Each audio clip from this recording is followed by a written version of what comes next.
Welcome to the new Light Our Life Finance channel. Let me ask you a question. Do you feel like debt is holding you back? Do you ever feel guilty because you can't buy something for your kids, your wife, or your husband? The things that you want to buy, give them the things that you think they deserve? Well, today we're going to discuss 3 ways to take control of your finances and to pay off your debts. Okay, the 3 ways would be to cut expenses and to make more income. The second one would be to take your cash flow to pay off your debts.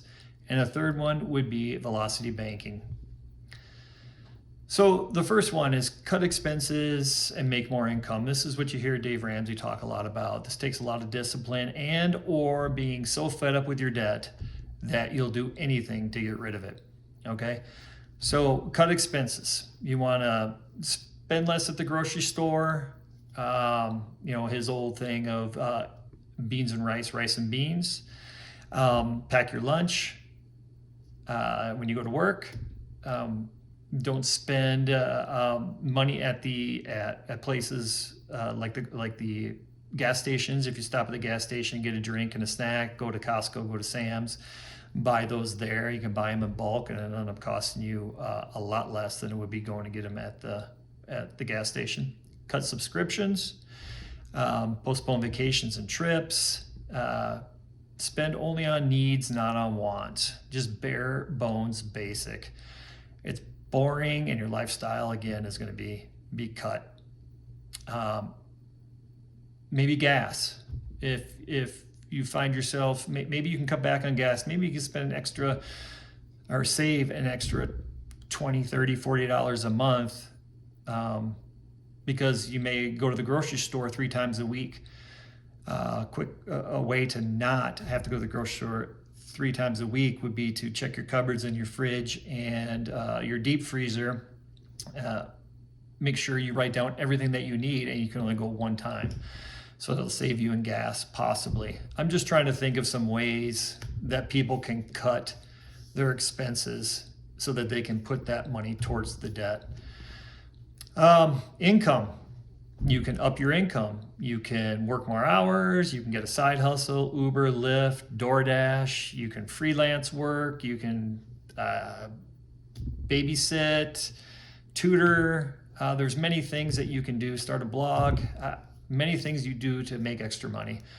You can sell stuff. You can sell things in your home that you don't use anymore. I don't know, anywhere from furniture to maybe old tablets, old phones, I don't know, kitchen appliances that you don't use anymore. You can go through your home and find things that you can sell, and that extra money you can put towards your debt. You can get a second job. You can go from one income household to a 2-income household. So if the husband works and the wife doesn't, maybe the wife can go get a part-time job, or vice versa. If the wife works and the husband doesn't, he can go get a part-time job. So I know a lot of people, like our home, we like to have somebody here with the kids. We homeschool, so I understand that not everybody has 2 incomes coming in, but that could be a way to get out of debt. It could just be temporary until the debt's paid off. Cash flow. So the cash flow to pay off debt. Okay, this is simply, what is cash flow? Cash flow is just income minus expenses equal cash flow.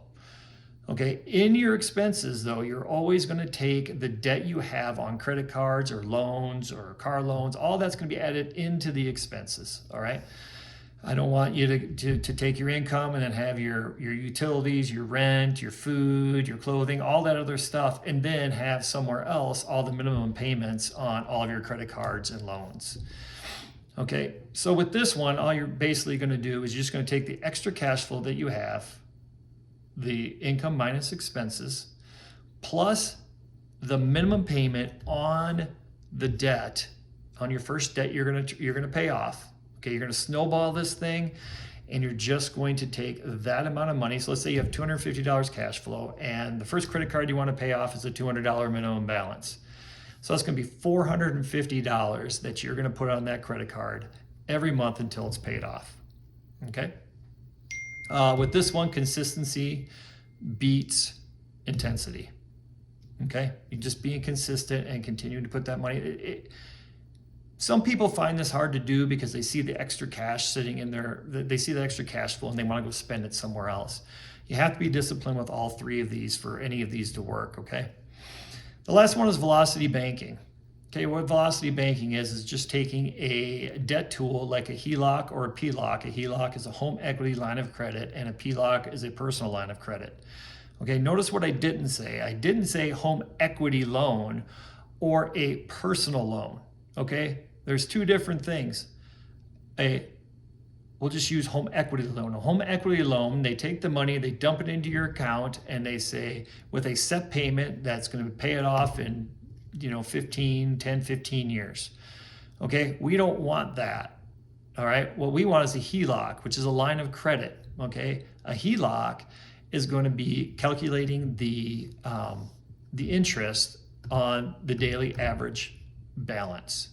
Okay, so it's not going to be as much with this velocity banking style because we're taking our income and we're putting it into the HELOC. So don't get, it's only a line of credit. You want a line of credit is what you want. Okay. Sometimes this pays off debt faster with less interest paid. Unlike the cash flow method, this doesn't require a lifestyle change. Actually, I got those mixed up. Actually, the first one requires the Dave Ramsey style requires a lifestyle change. The velocity banking wouldn't require that if you have cash flow. Okay. The cash flow method won't require it if you have cash flow. But you can mix and match these. If you want to pay off your debt quicker, you can go ahead and cut back. You can get another income. You can sell stuff. It doesn't matter. All right. So I am going to show you an example of what it's like to use a HELOC right here. Okay, here's our example in velocity banking. And I'm going to show you an example in the just using your cash flow to pay it off. Okay, these numbers are just all made up. I just wanted to give you an example and show you how this actually works. Okay, velocity banking, you take your checking account, your bank checking account becomes just a middleman, okay? You don't keep hardly any money in there at all. So you get paid from your employer. It goes into your checking account. Immediately, you're going to take your money from your checking account and you're going to put it into your PLOC or your HELOC. Your expenses are going to come out of your PLOC or HELOC, okay? They're going to come out of there too. All right, so this is your new bank account, so to say, okay? So we have $4,000 income, we have $3,750 in expenses, and we have our cash flow. All right, here's our debt, credit card. We got a credit card, our credit limit is $5,000. We're maxed out at $5,000, so we got to pay this off. This has got a huge 25% interest rate. This is our payment, $204. All right.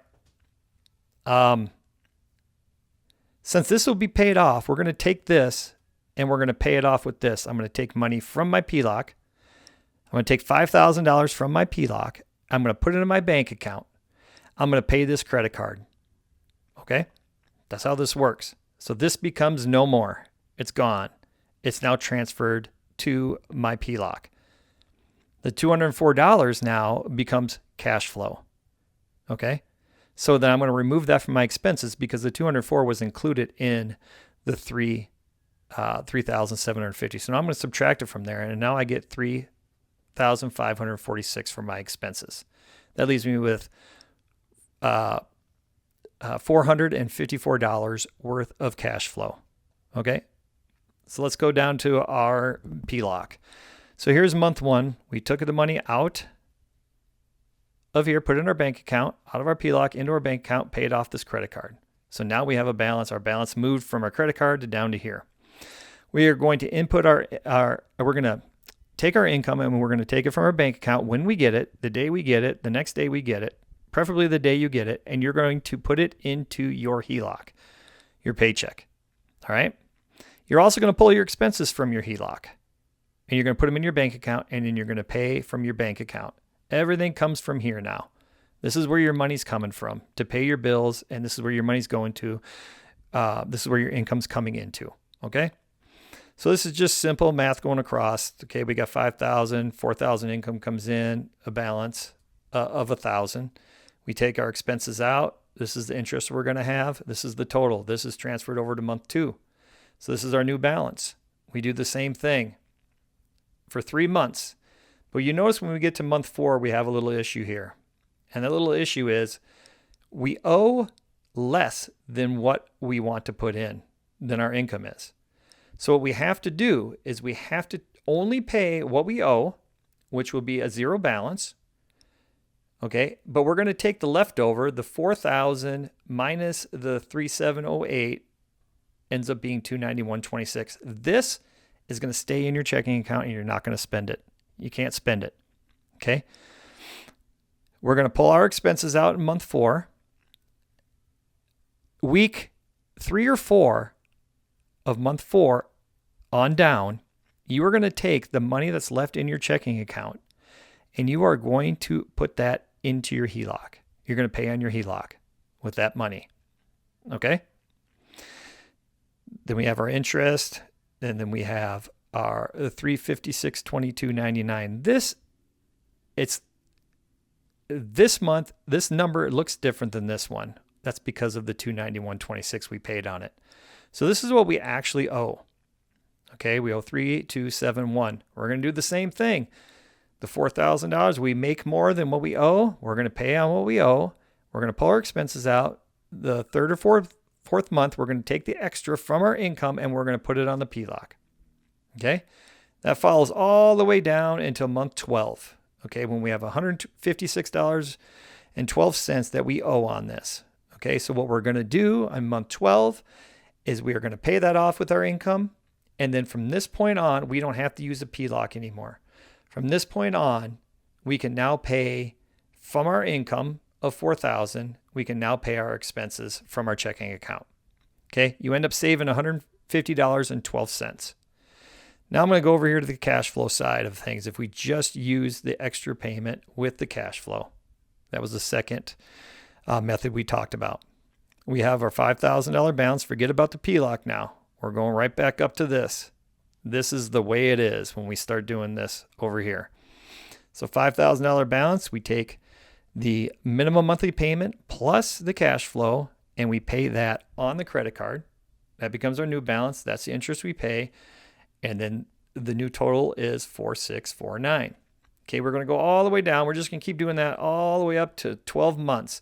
The 13th month, you will just pay the $257.63 and you're done. The total interest you're going to have on that will be $732.48 compared to the $150.12. The months, you're only paying it off basically 1 month before you would pay it off using this way. So this one, they're similar in the time, but they're way different in the amount of interest. So I'll give you an example. If you care about saving interest, this is the way to go. The PLOC's the way to go. If you don't care about interest and it's just a lot easier and this seems more complex to you and too hard for you to do, then this is your best route. I hope that helped. Thank you. Okay, I hope you understood that example, and I hope this helps you. I hope it helps you to figure out which way works best for you. Remember, we gotta look at ourselves too with this. Okay, we gotta be honest with ourselves. Me, I hate debt. My wife and I both hate debt. So us getting into debt, we're those type of people that have, if we have extra money sitting in our bank account, we like to spend that money. So if we find that if we put money towards debt, we don't have any debt now, but if we decided to pay off our house using a chunking method with the Velocity Banking, that suits us better. Will we necessarily pay less interest? Would we pay it off quicker? Not necessarily so. But because we hate debt so much, we would take that extra cash flow that we have and put it towards that debt until it's paid off. So if we put an extra $3,000 from our HELOC onto our onto our mortgage, we would pay that $3,000 off really quick. because we don't like having debt. But somebody who doesn't mind having debt, that's a whole other different story. They have the problem of trying to pay off, trying to take that money using the cash flow style, trying to take that money that's sitting in their account, instead of spending on something that they want or that they need, they'll go ahead and take that money and throw it into their debt. Would be hard for them to do. So I hope this helps, and I hope you guys have a wonderful day. If you liked this video and you found value in it, please like and subscribe, and thank you.